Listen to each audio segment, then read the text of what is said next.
Well, hello there, it's KP the Math G. Yes, I got cut off from my last video just in case you're wondering what happened there. We were talking about Extrema. When we talk about Extrema now, remember we're talking about a maximum or a minimum. We talked last time a little bit before we get to this problem that I have here on the board. We talked a little bit about, for example, maybe something that looks something like this, and this is, let's make this one D, and let's make this one A. Alright, right here, that's probably where 0, 0 is right there. We'll call it B. We don't know for sure. Okay, and then let's see, right about here, we'll say C right here. Alright, so on the interval from A to D, closed interval, KP the Math G, on the closed interval from A to D, we have what we call maximums and minimums. Now this, since it's going up this way, this is a max. This too is a max. But since this max is the highest max, we call this the absolute. I'm just going to abbreviate that. It is the absolute max, while this one's called the local max. Okay. This is a minimum, min, and this is a min. And while this is a min and this is a minimum, this is the absolute min, and this is a local min. Okay?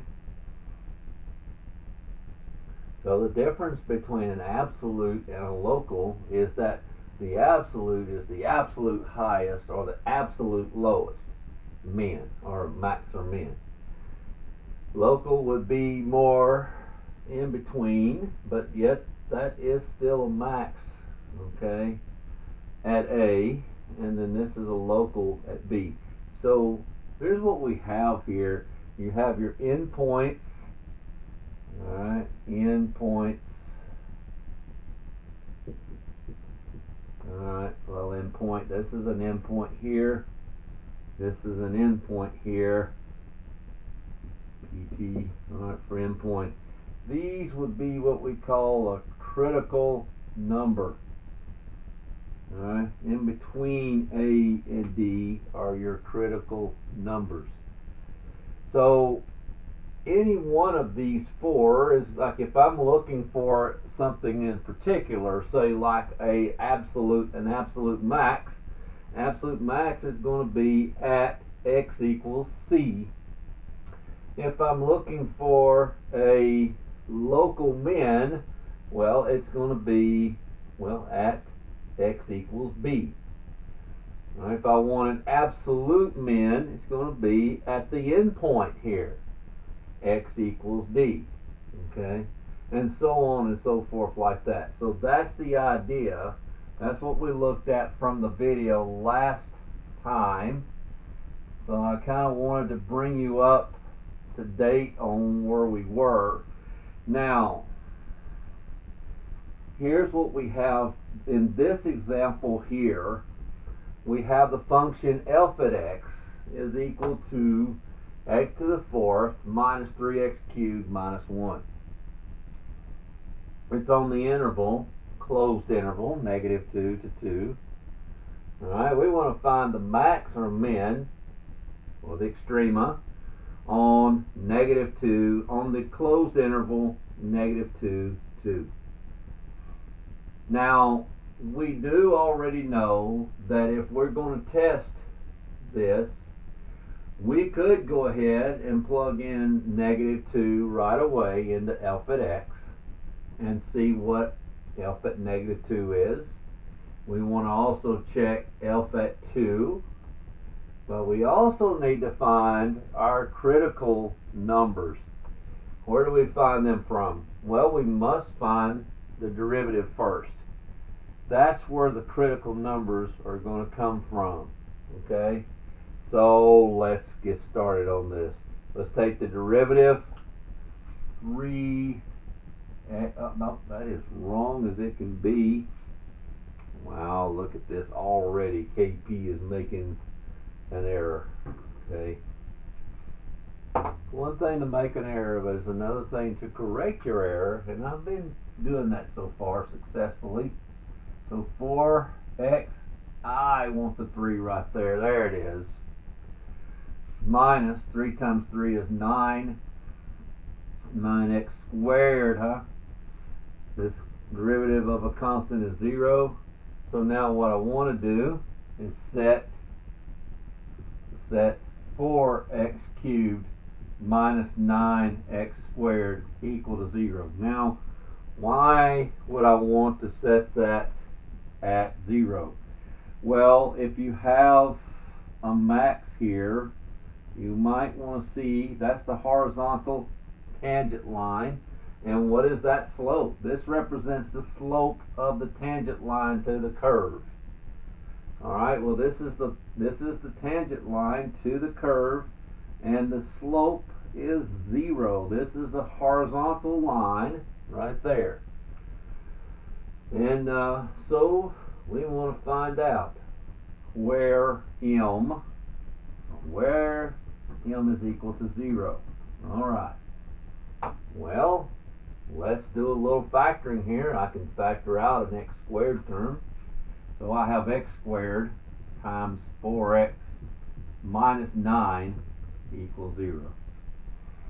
And then I set the factors equal to 0. There's a rule that says that if a times b equals 0, then a is equal to 0 or b is equal to 0. So I'm just going to say, all right, so x squared is equal to 0, or 4x minus 9 is equal to 0. Well, let's solve this. Okay. Alright, so if x squared is 0, guess what x is, guys and girls? X is automatically 0. The only thing that can make this side 0 is that x is 0, right? 0 squared is 0. Alright, if I solve this for x, 4x is equal to 9. And when I divide by 4, x is equal to, so we got x is equal to 9 over 4, which, by the way, is 2 1/4. Now, we have to look at something. These are critical points. Oh, I didn't mean to erase that. I am so sorry. Alright, we have x equals 9 over 4. Okay, we already have that. And that equals 2 1/4. Now, here's what we got. We got x equals 0. And what we want to do is, once we find our critical numbers, we got to know if we can use the critical numbers. We got 2 of them. Can we use both of them? What I mean is, do both of them lie within this domain here? Do they lie inside that closed interval? Are they within that closed interval? Well, 2 1/4 is a little bit more than 2, isn't it? So we cannot use this as a critical number. It's not in that domain. It is not in that realm between -2 and 2, including -2 and including 2. Little bit out there. By 1/4 of the way, it's a little bit too far out. But 0 is between negative 2 and 2. Matter of fact, it's right in the middle. So here's what we got. We got this critical number here and these two endpoints. And we must test all three. Now, what we do now, we don't plug this back into this. We plug it into this. So what we got to have is f at negative 2, which, by the way, is 2 to the 4th minus 3 times 2 cubed. You can put that in parentheses if you want. Minus 1. 2 to the 4th is 16. 2 times 2 is 4. 2 times 2 is 4. 4 times 4 is 16. And I just dropped my cap. Alright. Alright, so that's 16 minus 2 cubed is 8. Do not multiply 3 times 2 and get 6 at this level. You don't do that, do you? 2 cubed is 8. 3 times 8 is 24. Alright. And then now minus 1. So this is negative 8 minus 1, which is negative 9. Close that in. So f at negative 2 is negative 9. If we find f at 2. F at 2. Well, let's see what happens here. This is... wait a minute. Oh, I did not do that correctly. I tell you what, let's make this 2. There we go. And now let's make this negative 2. How about that? Wow, I'll tell you what, if I could hear people shouting through here, there would be some shouting tonight. Okay. Hey, Peter Matthew, you are making all sorts of mistakes. I can hear somebody now. I'm getting so confused. Oh, alright, I'm sorry. Okay, we are trying. It doesn't matter which endpoint you try first. Alright, so f at negative 2. Here we go. Negative 2 to the 4th minus 3 times negative 2 cubed minus 1. That's better now. Negative 2. Okay, you multiply 4 negatives, you're going to get a positive. So that's still 16. So positive 16 here. You get 3 negatives here and then 1 more negative. That's 4 negatives. That answer is going to be positive as well. So negative 2 cubed is negative 8. And negative 3 times negative 8 is positive 24 and then minus 1. This, by the way, is 40 minus 1, which is 39. Okay. And I had some notes on that. And that's exactly what I'm getting so far. Now we're going to plug in 0. That's our last thing. Alright, f at 0. Alright, remember that was one of our critical numbers. So 0 to the 4th minus 3 times 0 to the 3rd. I think that's right. Minus 1 is equal to, well, all of this is 0. So this is just going to be negative 1. Alright, so we find that f at 2 is negative 9. F at negative 2 is positive 39. This is the highest point right here. Let's write it out a little bit where we can kind of see this a little better. Let's see. Alright, so let's see. I'm just going to put it up above here. Alright, f at, let's just go ahead and put negative 2 in there first. We find that answer to be 39. Alright, f at, let's go in order, let's go at 0. We got negative 1. F at positive 2, we got negative 9. Okay, what we want in this, we want to find the max and the min. And so remember, we got within this interval. This does not lie within this interval, so remember we had to cut that one out, otherwise we'd have to use that one too. So 0, -2, and 2. So look what we got. This would be our max. The min is here. This is neither one. Okay? This is max, this is the min.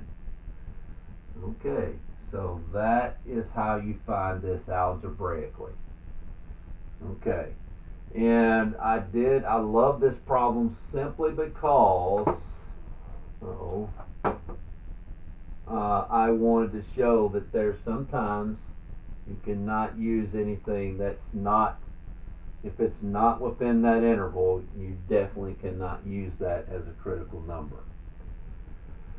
So you have to use your endpoints, and you have to use any critical numbers you can find. And that's how we do it. That's how you find the max or the min. In this case, we found the max and the min.